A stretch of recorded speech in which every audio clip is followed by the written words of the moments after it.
অনেকে ছবিতে দেখেছে, কিন্তু এগুলো আমার সব চাক্ষুষ। আমি একটা চাক্ষুষ সাক্ষী এই সমস্ত বর্বরতা। সেনাপ্রধানের এই জরুরি বক্তব্য দেশের রাজনৈতিক পরিদৃশ্যে এক নতুন মোড় নিয়ে এসেছে। রাজনীতির মাঠ থেকে শুরু করে দেশময় সাধারণ জনগণের আলোচনার প্রধান বিষয়ে পরিণত হয়েছে তার দিক নির্দেশনামূলক বক্তব্য। আজকে দেখলাম সেনাপ্রধান সাহেব ধমকের সুরে কথা বলছেন।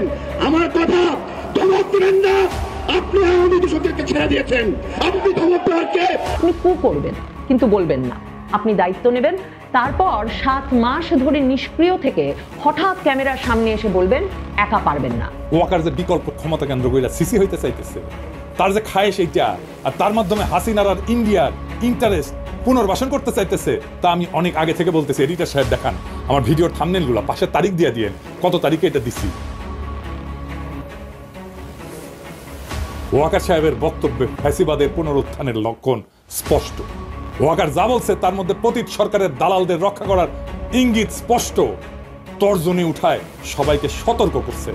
ওয়াকার সাহেব, ওই তর্জনী আমরা চিনি, ওইটা মুজিবের স্বৈরাচারী তর্জনী, ওইটা হাসিনার ফ্যাসিস্ট তর্জনী, ওইটা মোদির হিন্দুত্ববাদী তর্জনী। এই হেডম কই থেকে আসে তা আমরা জানি।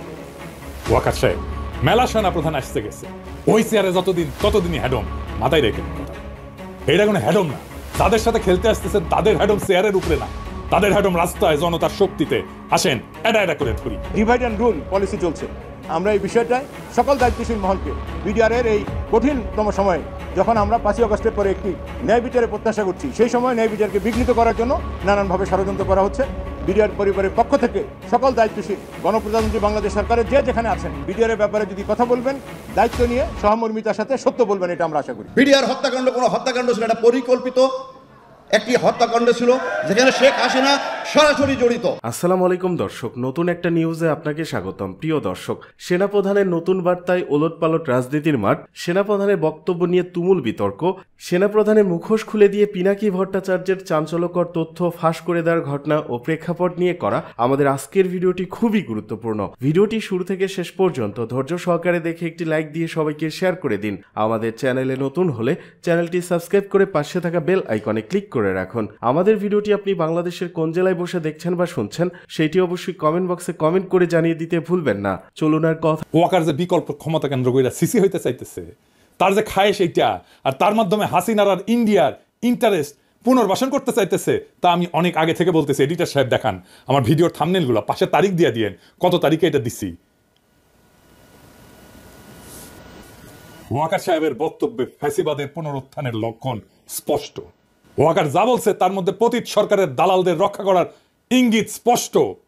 তর্জনী উঠায় সবাইকে সতর্ক করছেন।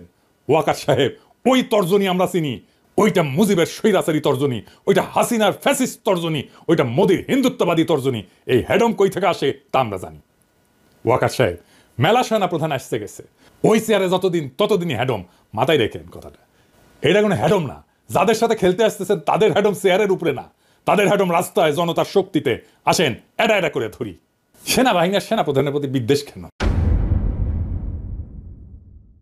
হাসিনা বলতো আমার অপরাধটা কি শুনেন। দেশবাসীর কাছে আমি বিচার চাই, কি অপরাধটা কি করেছি। আর হাসিনার বোনজামাই ওয়াকার বলে সে নাকি জানেই না কেন লোকে তার উপরে বিলা। এটা কি ফ্যামিলির ঐতিহ্য ওয়াকার সাহেব? আপনি তো ফ্যামিলির পার্ট না, বিয়ে করেছেন ওই ফ্যামিলি, তো আপনার ভিতরে তো ওই জিনটা নাই, তাও এটা শিখে গেছেন না। তো ওয়াকার সাহেব, একদিন আমরা যে এত কিছু কইলাম তখন আপনি কইছিলেন কানের মধ্যে কি তুলা দিয়ে রাখিছিলেন নাকি? বিপ্লবী ছাত্র জনতার গণদাবির প্রতি আপনার কোনো শ্রদ্ধা নাই? অবশ্য না থাকাটা স্বাভাবিক। আপনি তো বাংলাদেশে এই মুহূর্তে পতিত স্বৈরাচার হাসিনা শেখ পরিবারের শেষ ব্যক্তি যে বাংলাদেশে আছে। তাই দেশের স্বার্থে এই বিষয়ে কথা বলা দরকার। আমি ওয়াকার সাহেবকে কিছু প্রশ্ন করবো, সবকও দেবো। আপনার যদি হেডম থাকে ওয়াকার সাহেব, তাইলে অনুরোধ করবো আমার সব প্রশ্নের উত্তর সংবাদ সম্মেলন করে দিবেন, নাইলে জাতি বুঝে নেবে জুলাই বিপ্লবের পর নতুন বাংলাদেশ বিনির্মাণে আপনার অবস্থান কি। চলেন আল্লাহর নামে শুরু করি। ওয়াই সাহেব, আপনি আজকে আমাদের উপদেশ দিলেন, বললেন যে আপনার উপদেশ শুনলে দেশবাসীর লাভ হবে, তা তো ভালোই। তো দেশ কিভাবে চলবে সে উপদেশ দেন আপনি কেডা? আপনি কোন তালে বর্মিয়া? সেনাবাহিনীর কাজকে দেশে পলিসি নির্ধারণ করা, দেশ পরিচালনার দায়িত্ব সরকারের আর সিভিল প্রশাসনের। আপনারা মাঠে আছেন ইন এইড টু সিভিল পাওয়ার, আপনারা হলেন দেশের পাহারাদার, পাহারাদারই থাকেন। আপনি বলেন সেনাবাহিনী ডিসিপ্লিন ফোর্স, তা আপনার নিজের ডিসিপ্লিন কই? আপনার নিজের ডিসিপ্লিন কোথায় বলা আছে সেনাপ্রধান দেশবাসীকে পরিচালনার উপদেশ দিতে পারে? এটা কি আপনার কাজ? 2 নাম্বার, আপনি যদি জনগণকে ভয় দেখান এই বলে যে ডিসিপ্লিন ফোর্সকে অন্য পথে পরিচালনা করবেন না, কি বুঝাইতে চাইলেন আপনি? ক্ষমতা দখল করবেন, দখল করে দেখেন আপনার অবস্থা তো খালেদ মোশাররফের চাইতে খারাপ হবে। সেই ভবিষ্যৎবাণী ছাত্র জনতার পক্ষ থেকে কয়ে দিলাম। আপনি হাসিনার ফুয়াদা বোনের জামাই হওয়ার পরেও এই জাতি আপনাকে সেনাপ্রধান রাখিছে, কারণ আমরা সেনাবাহিনীকে বিতর্কিত করতে চাই না। আপনিই সেনাবাহিনীকে বিতর্কিত করেছেন আপনার বক্তব্য দিয়া। সেনাবাহিনীকে বিভ্রান্ত করবেন না ওয়াকার সাহেব, নইলে জনতার রোশানলে পড়া ইতিহাসের প্রথম সেনাপ্রধান আপনি হবেন। এ বিষয়ে সাবধান করে দিলাম। আপনি গেছেন বিডিআর হত্যাকাণ্ডের শহীদদের স্মরণে নবঘোষিত শহীদ সেনা দিবসের অনুষ্ঠানে, তাই না?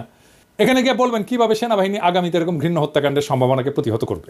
আপনি তো উঠে গেছিলেন, হ্যাঁ, আপনি যখন মেজর আছিলেন, তাই না? ভেতরে মারা যাচ্ছে, আপনি তো কিছুই করেন নাই। আপনার বস ব্রিগেডিয়ার হাকিম নানক আর মির্জা আজমের সাথে ঘুটু করিচ্ছে, দেখা যায়। হ্যাঁ, আপনি বলবেন কিভাবে বিদ্রোহে ক্ষতিগ্রস্ত পরিবারের পাশে দাঁড়াবেন, তা না করে আপনি নিজের প্রচারণা চালাইলেন, সেনাবাহিনীর অপকর্ম ঢাকার চেষ্টা করলেন, জাতিকে থ্রেট দিলেন। এত সাহস কই পান ওয়াকার সাহেব? ইন্ডিয়া থেকে নতুন অফার পেয়েছেন, হ্যাঁ ভালো। বিডিআর হত্যাকাণ্ডের বিষয়ে ফুল স্টপ টেনে আপনি বিচার প্রক্রিয়াকে শুধু প্রভাবিত করলেন না, বরং এমন কথা দিয়ে বাইরের এবং দেশের ভিতরের শত্রুদেরকে সেফ এক্সিট দিলেন। আওয়ামী লীগের তাপস, নানক, গং যারা এই বিদ্রোহে গোপন এজেন্টের কাজ করছিল তাদের সেফ এক্সিট আপনি দিলেন, কারণ আপনি ওই সময় উপস্থিত ছিলেন। আপনার বস নানক আজমের সাথে ঘুটু করিচ্ছে, ওই আপনার বস আপনারও পাশে দাঁড়িয়ে আছে, দেখেছেন? বিডিআর বিদ্রোহের সময় যে সমস্ত সেনাবাহিনীর কর্মকর্তাকে চাকরিচ্যুত করা হয়েছিল, আয়না ঘরে না হয়েছিল, তাদের বিষয়ে আপনি আজকে কোনো কথা বললেন না কেন? নাকি তাদেরকে আমরা লাইভে এনে কিভাবে আপনার হাসিনা আর জেনারেল তারেক সিদ্দিকী বিডিআর হত্যাকাণ্ডের তদন্তের রিপোর্ট বদলে দিছিল তা প্রকাশ করে দিব। অনেক রেকর্ড আমাদের কাছে আছে। আমরা এই সমস্ত বলি না, কারণ আমাদের সম্মানিত শ্রদ্ধাভাজন বিডিআর হত্যাকাণ্ডের যে কমিশন হয়েছে তার প্রধান উনি কাজ করতেছেন, ওনারা আমরা কাজ করতে দিই। আপনি কইছেন বিডিআর এর সদস্যরা খুন খারাপি করেছে, কিন্তু নিহত সেনা অফিসারের স্ত্রী বলে সে হিন্দিতে কথা বলতে শুনেছে। তার কি হবে শুনেন। এই বর্বরতা কোনো সেনা সদস্য করেনি, সম্পূর্ণটাই তদানীন্তন বিজিবির সদস্য দ্বারা সংঘটিত। Full stop. এখানে কোনো ইফ এবং বাট নাই। তো পিলখানাতে কখনোই সৈনিকরা এভাবে মানে সমস্ত সৈনিক মিলে হত্যাকাণ্ড ঘটাতে পারে না। আমি নিজে সবচেয়ে বড় প্রমাণ। হ্যাঁ, আমার রুমে গিয়েছিল হিন্দি ভাষীরা। বিডিআর আমার হাজবেন্ডের সাথে আমি 3.5 বছর ছিলাম পিলখানাতে, আমি বিডিআরে। তো আমি কখনো 3.5 বছরে শুনিনি কোনো সৈনিক কোনো সময় হিন্দিতে কথা বলতে। শুধুমাত্র 25 ফেব্রুয়ারিতে শুনেছিলাম 3 জনের মুখে। আমার হাজবেন্ড দরবার হলে থেকে আমাকে ফোনে বলেছিল ইন্ডিয়ান্স, এমএসজি এবং ইন্ডিয়ান্স। বিডিআর হত্যাকাণ্ডের বিচার যদি ন্যায় বিচার হয় তাহলে কমিশন কেন হইল? কমিশন হওয়ার তো কোনো কারণ নাই। জেনারেল মুজিবের মতো একটা ক্রিমিনালকে আপনার সেনাবাহিনী পাহাড়ে দিতে পারে না। আপনি দেশ বাঁচাইবেন, হ্যাঁ, সার্বভৌমত্ব বাঁচাইবেন, হাইসেন এই দালাল মিয়া। এই বিষয়ে আপনার আর্মি অ্যাক্টের 1952-44 ধারায় এটা লেখা আছে ইংরেজিত। এডিটার সাহেব পাশে দেখান, ইংরেজিত যেহেতু কইছে ঠিকই কইছে, তাই না? আমি এনে বাংলা করে দিই, আমি তো ইংরেজি বুঝি না। এনে লেখা আছে এই আইনের আওতাধীন কোনো ব্যক্তি যদি অনুমতির ব্যতীত ইচ্ছাকৃতভাবে কোনো বন্দী বা সেবামূলক হেফাজতে রাখা ব্যক্তিকে মুক্তি দেয়, তবে তাকে কোর্ট মার্শালের মাধ্যমে দোষী সাব্যস্ত করা হলে কঠোর কারাদণ্ডে দণ্ডিত করা হবে, যার মেয়াদ 14 বছর পর্যন্ত হইতে পারে, অথবা এই আইনে উল্লেখিত অন্য কোনো লঘু শাস্তি প্রদান করা যাইতে পারে। তো ঠিকই কইছে না? ইংরেজিত কইছে। তো মুজিব পালানোর পর কোর্ট মার্শাল করছিলেন কেন হয় নাই? ওকে সাহেব, জনগণকে কি ভূগোল বাজান না ইতিহাস বুঝান? জনগণকে কি ভাবেন? নাটক এর দায় সেনা প্রধান হিসেবে আপনি কিভাবে এড়াইবেন? আপনার নাটকের ব্যাপারে সেজানের গানের লাইন বলে দিতেছি। তো দালাল রে মায়ের রে মাইরা দেশের বাইরে, মেসেজ ক্লিয়ার, ফুল স্টপ। আমাদের চুপ রাখতে পারবেন না, আমরা কথা বলবোই। তা এইভাবে আইনের ভিত্তিতে বলবো, আইন দেখায় দেখায় বলবো। প্রিয় সৈনিকেরা, দেখেছেন আপনার জেনারেল কি করেছে? দেখেছেন? দেখেন, আপনি কইছেন যে আমরা যেন সেনাবাহিনীকে বিতর্কিত না করি। আমরা আপনাকে বলতেছি আপনি ইন্ডিয়ার দালালি করার জন্য সেনাবাহিনীকে বিতর্কিত করেন না। আয়নাঘর পরিদর্শনে প্রধান উপদেষ্টারে কে বাধা দিছে? আপনি। গুম কমিশনের কাছে কে বাধা দিছে? আপনি। র্যাবের টিএফআই সেলে আন্তর্জাতিক অপরাধ ট্রাইব্যুনালের চিফ প্রসিকিউটরের পরিদর্শনের সময় টাইম বোমা পাওয়া গেছে। আপনার সেনাবাহিনী কখন কোন ফেলতেছিল? এই সেলটা আপনাদের সেনাবাহিনীর লোক দিয়ে পরিচালনা করা হইতো, তাই না? হিসাব করে কথা কইবেন ওয়াকার সাহেব। আপনার সিল মারার টাইম এসে গেছে। আয়না ঘরের মতো যে সমস্ত টর্চার সেল আপনি সেনাবাহিনীতে রাখিছেন বা এদের মূল হাতাদের রক্ষায় আপনার যে ভূমিকা, সেই বিষয়ে আর্মি অ্যাক্টের 1952 ধারা 51-তে কি কওয়া আছে ইংরেজিত? হ্যাঁ, কি কওয়া আছে? এডিটার সাহেব দেখান পাশে, ইংরেজিত যেহেতু কইছে ওয়াকার সাহেব, ঠিকই কইছে, তাই না? তো আমরা তো আর ইংরেজি বুঝি না, আমরা না বাংলা কইরা দেখি। হ্যাঁ, কি কইছে? এই আইনের আওতাধীন কোনো ব্যক্তি যদি বৈধ কারণ ছাড়া কোনো ব্যক্তিকে গ্রেপ্তার, আটক রাখে, কিন্তু তাকে বিচারিক প্রক্রিয়ার সম্মুখীন না করে বা তার মামলাটি যথাযথ কর্তৃপক্ষের কাছে তদন্তের জন্য উপস্থাপন করতে ব্যর্থ হয়, তবে তাকে কোর্ট মার্শালের মাধ্যমে দোষী সাব্যস্ত করা হইলে কঠোর কারাদণ্ডে দণ্ডিত করা হবে, যার মেয়াদ 2 বছর পর্যন্ত হইতে পারে, অথবা এই আইনে উল্লেখিত অন্য কোনো লঘু শাস্তি প্রদান করা যেতে পারে। হ্যাঁ সৈনিক ভাইরা, দেখেছেন হ্যাঁ, দেখেছেন সেনা আইনে কি আছে, আপনাদের জেনারেলরা কি করেছে দেখেছেন? তো আগা সাহেব কোর্ট মার্শাল কই তা না কইরা আপনি কমিশনের কাছে বাধা দিচ্ছেন নাকি হুকুমের আসামি হিসেবে ফাইসে যাওয়ার ভয় দেখতেছেন? অনেক সুযোগ দিচ্ছি আপনারে। আপনি দেশের কাজ না কইরা হাসিনার, ইন্ডিয়ার আর আওয়ামী লীগের পুনর্বাসনের জন্য কাজ করতেছেন। তা আপনি তো ফিজিক্যালি আনফিট, আপনার হার্টে নাকি সমস্যা। তো কি সমস্যা? আপনি কিভাবে সেনাপ্রধান হয়েছেন তা কি আমরা জানি না? স্বৈরাচারের আত্মীয় কোটায় আপনি সেনাপ্রধান হয়েছেন, হাসিনার আত্মীয় কোটায়। আপনাদের নিরপেক্ষ ভোট দেওয়া স্বাস্থ্য পরীক্ষার আহ্বান জানাইতেছি। দেশের সার্বভৌমত্ব আপনার মতো দুর্বল হৃদয়ের ভারতবাদী সেনাপ্রধান দেওয়া হবে না। ভয় আমরা দেখাইতে পারি, ভয় আমাদের চিরজীবনই দেখাইছে। হ্যাঁ, ভয়ে ভয়ে ভয়ে জীবনটাই কেটে গেছে। ভয় হাসিনাও দেখাইছিল, ওই ভয় আমাদের দেখায় না। খাড়া হইয়া দাঁড়াইতে পারেন না, দুর্বল হাট, মোটা ভুড়ি, আবার ডর দেখান। হ্যাঁ, সচিবালয়ে যে আওয়ামী লীগের দোসররা ছিল তাদের সঙ্গে খাপ খাওয়াই নেওয়া হয়েছে কিনা? জায়গায় জায়গায় যে আওয়ামী ইস্টাবলিশমেন্ট ছিল সেগুলোর সঙ্গে খাপ খাওয়ানো হয়েছে কিনা? আমার প্রশ্ন হলো, এই খাপ খাওয়ানোর অধিকার কে কাকে দিয়েছে? আপনাদের কথা ছিল আওয়ামী ফ্যাসিবাদ শিকড় সহ উপড়ে ফেলবেন, আপনারা কি করলেন? অ্যাডজাস্টমেন্ট করেছেন। যে অধিকার আপনাদেরকে দেওয়া হয় নাই, অধিকার দেওয়া হয় নাই 625 জন আওয়ামী দোসরকে ছেড়ে দেওয়া হয়েছে। অধিকার দেওয়া হয় নাই 585 জন আওয়ামী লীগ নেতাকে জামিন দেওয়া হয়েছে। আমাদের প্রশ্ন, কে কে মিলে এই সিদ্ধান্ত নিলেন যে আপনারা এই জামিনগুলো কার্যকর করবেন? আমি একজন গুম ফেরত ব্যক্তি, পরপর 3 বার ফোর্সলি ডিসঅ্যাপিয়ার হয়েছি। আমার প্রশ্ন হলো, যারা আমাকে গুম করলো, যারা আমাদেরকে কষ্ট দিল, আমাদের ইলেকট্রিক শক দিয়েছে, মাথায় আঘাত করেছে, মারতে মারতে পুরো পিঠ কালো করে দিয়েছে। আমার প্রশ্ন হলো, যারা এই কালো করলো তারা এখনো ইউনিফর্ম পরে আছে কেন? আমরা যারা নিপীড়িত, আমাদের দাবি এটা, তারা কেন এখনো ইউনিফর্ম পরে আছে? আজকে দেখলাম সেনাপ্রধান সাহেব ধমকের সুরে কথা বলছেন। আমার কথা, ধমক দিবেন না। আপনি আওয়ামী দোসরদেরকে ছেড়ে দিয়েছেন, আপনি ধমক দেওয়ার কে? আপনি কেন ধমক দিলেন? আপনি চুপ করে দেখেছেন আইন শৃঙ্খলার অবনতি, আপনি সবাইকে চুপ থাকতে বলেছেন। আপনি চুপ থাকার কে? আপনি ধমক দেওয়ার কে? আমার জিজ্ঞাসা, আমরা এই জিজ্ঞাসা করছি গুম হওয়া পরিবারের অংশ হিসেবে, নিজে গুম হয়েছি সেই অংশ হিসেবে। আমার বাড়িতে আমার গুমের সঙ্গে জড়িত ব্যক্তিকে আমার কাছে ক্ষমা চাই। আমার কথা, আমাকে গুম করেছে, আমি আমার কাছে ক্ষমা চাইতে যাই, ওই পর্যন্ত যাওয়ার সাহস পাই কিভাবে যাই? এইসব হচ্ছে সামগ্রিকভাবে। আমাদের স্পষ্ট কথা, আমরা এই গণঅভ্যুত্থানের পরে আমি ফেস দ্য পিপলে একটা টক শোতে বলেছিলাম যে আমরা এমন একটা গভর্নমেন্ট চাই যেই গভর্নমেন্ট সত্যিকার অর্থে আওয়ামী লীগকে শত্রু মনে করে। যে আওয়ামী লীগকে শত্রু মনে করবে কেবলমাত্র সেই আওয়ামী ফ্যাসিবাদের শিকড় তুলে ফেলতে পারবে। কিন্তু আমরা দেখলাম কি, যে আওয়ামী কাউন্সিলরদেরকে পুনর্বাসন করার জন্য কিছু জালিম প্রেস ক্লাবে প্রোগ্রাম করেছে। নির্লজ্জের দল আমাদের শহীদদের সঙ্গে বেইমানি করে আওয়ামী লীগের কাউন্সিলরদেরকে পুনর্বাসনের চেষ্টা করেছে।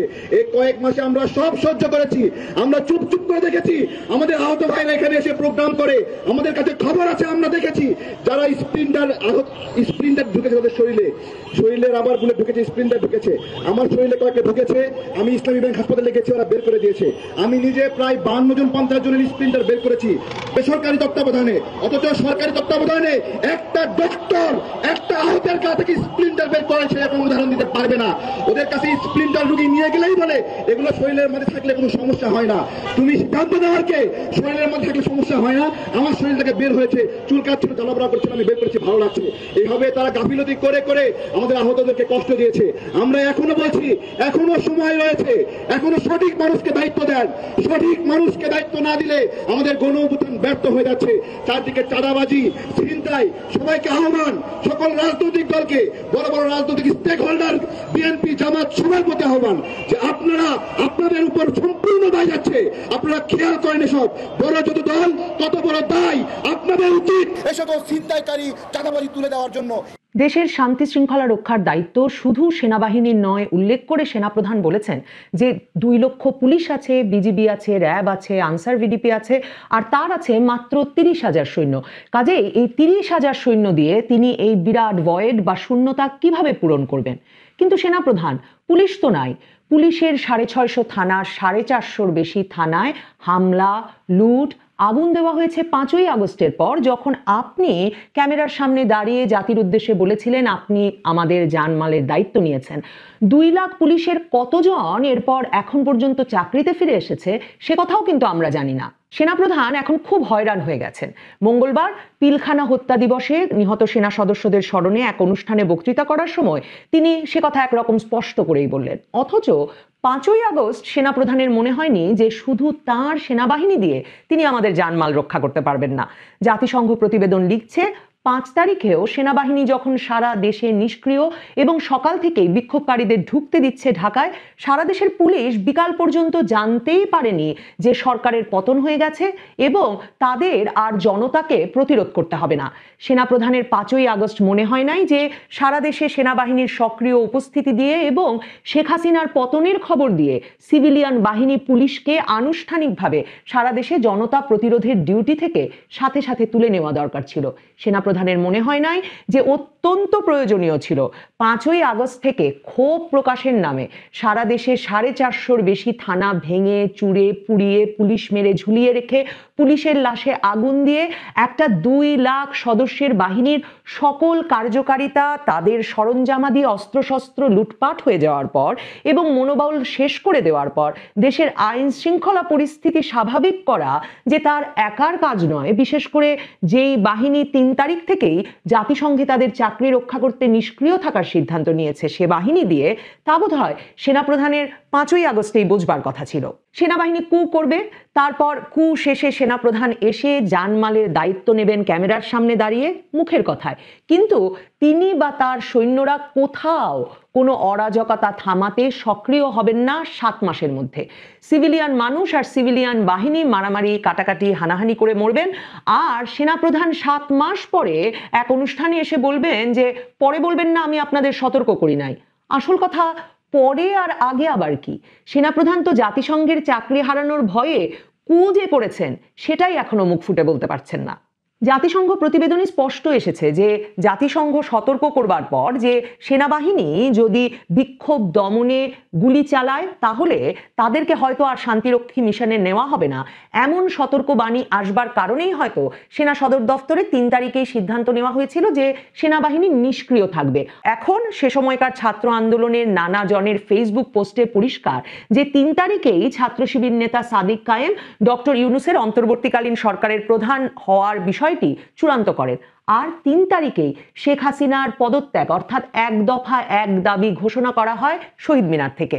অথচ জাতিসংঘ প্রতিবেদন বলছে 4 তারিখ গভীর রাত পর্যন্ত সেনাপ্রধান আবার গণভবনে শেখ হাসিনাকে বলে এসেছেন যে তিনি মার্চ টু ঢাকা কর্মসূচিতে বিক্ষোভকারীদের ঢল, ঢাকামুখী ঢল ঠেকাবেন ঢাকার এন্ট্রি পয়েন্টগুলোতে।